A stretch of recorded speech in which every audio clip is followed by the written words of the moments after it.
In this lesson, we'll discuss the process of archiving data. You'll find a completed version of this project in your Working Files directory. We need a way to store our application's data. We could potentially use a database or turn to Apple's more advanced persistence framework called Core Data, but this would probably be overkill for our application. We only have 2 entities and have pretty minimal data requirements. Instead, we'll simply write our data to a file. We could define a custom file format, but unfortunately that would require a fairly significant amount of work. Luckily, Apple provides an easy way to read and write objects to a file without going through the effort of creating a custom file format, and this ability is called archiving. The Foundation framework defines 2 key classes to support our needs: NSKeyed Archiver and NSKeyed Unarchiver. NSKeyed Archiver allows us to take an in-memory graph of objects and write them to the file system in a serialized form.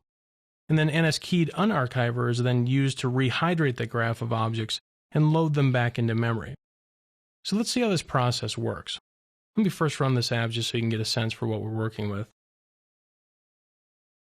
So I simply have a UI with 2 buttons, a write data and a read data. Currently I just have these methods stubbed out and are just printing out a logging message to the console. I'll quit the simulator. I first need to define a file URL, and this is the file system location where we'll read and write our data. And this is going to be located within the application's documents directory. So I'll create an NS array, and I'll call this URLs. And I'm going to use this class called NS File Manager, which will provide me some functionality to read and write from the file system. And I'll call its URLs for directory in domains method. And I'll pass in NS Documents directory. And the domain will be NS User Domain Mask. So this just finds the documents directory in my home directory for this app. Now, despite the fact that it returns an array of URLs, there's only going to be a single value in this array. So I'm going to type self.fileURL, and I'll initialize this file URL property I have. And I'll just call URLs last object. And I'll call URL by appending path component. So I'll call this file imusic.data. And this is the location where the data will be written to and read from. Now let me go down and focus on the write archive data method. I'm going to create an NS mutable array. And I'll just call this items. I'm going to create an instance of NS data. Call this file data. I'm going to use the class NSKeyed Archiver. And I'm going to say archived data with root object. And I'll pass in that collection of items. And I'll say file data, write to URL, and I'm going to pass in that file URL we defined above, and say atomically yes. So I want to make sure the entire file is written, or the entire thing's rolled back if it couldn't write it for some reason. So I've created an array, and I'm archiving that array to the file system.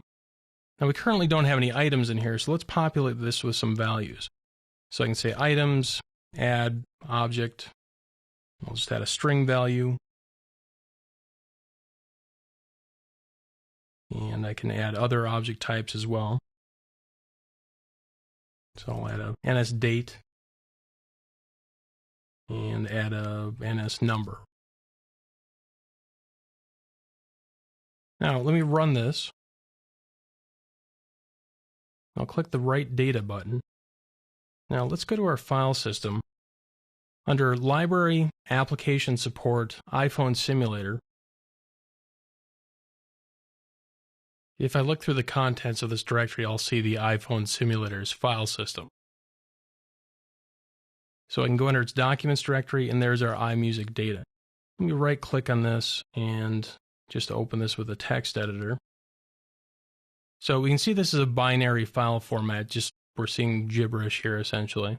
But this is the archived version of our NS mutable array. So how do we read that data back in? So I'll create an NS data. And pass in that file URL location. Create an NS mutable array of items. I'm going to call the NS-keyed unarchiver. And I'll say unarchive object with data. So pass in my data reference. And let's just simply log that to the console for right now. Okay, so I'll rerun the app. So I've written the data previously. Let me see if I can read it. And there we go. So there's the contents of our file. We've got our hello string, the date object, and the floating point number value. So that works really well for Apple's built-in data types. Let's try to add in an instance of our custom classes. So I've got both the artist and album classes imported. Let me just create an instance of album. And I'll just give this album an ID.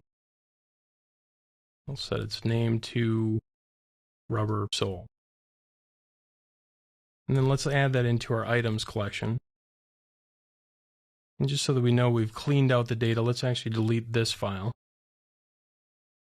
And run the app. And our application crashed. So we've got a problem. Let's see what this says. It says unrecognized selector sent to instance. And we can see that it's terminating the app due to an uncaught exception, NS invalid argument exception. The specific reason is album encode with coder was called, but we don't have that method on that object. So as it turns out, we've got some additional work we need to do before we can archive our custom objects. But you now know how keyed archiving works. The two archiving classes, NS-keyed archiver and NS-keyed unarchiver, provide a convenient way to read and write object graphs to and from the file system. We can see we've still got some additional work to do to be able to serialize our custom objects, and in the next couple lessons we'll look at how to do that.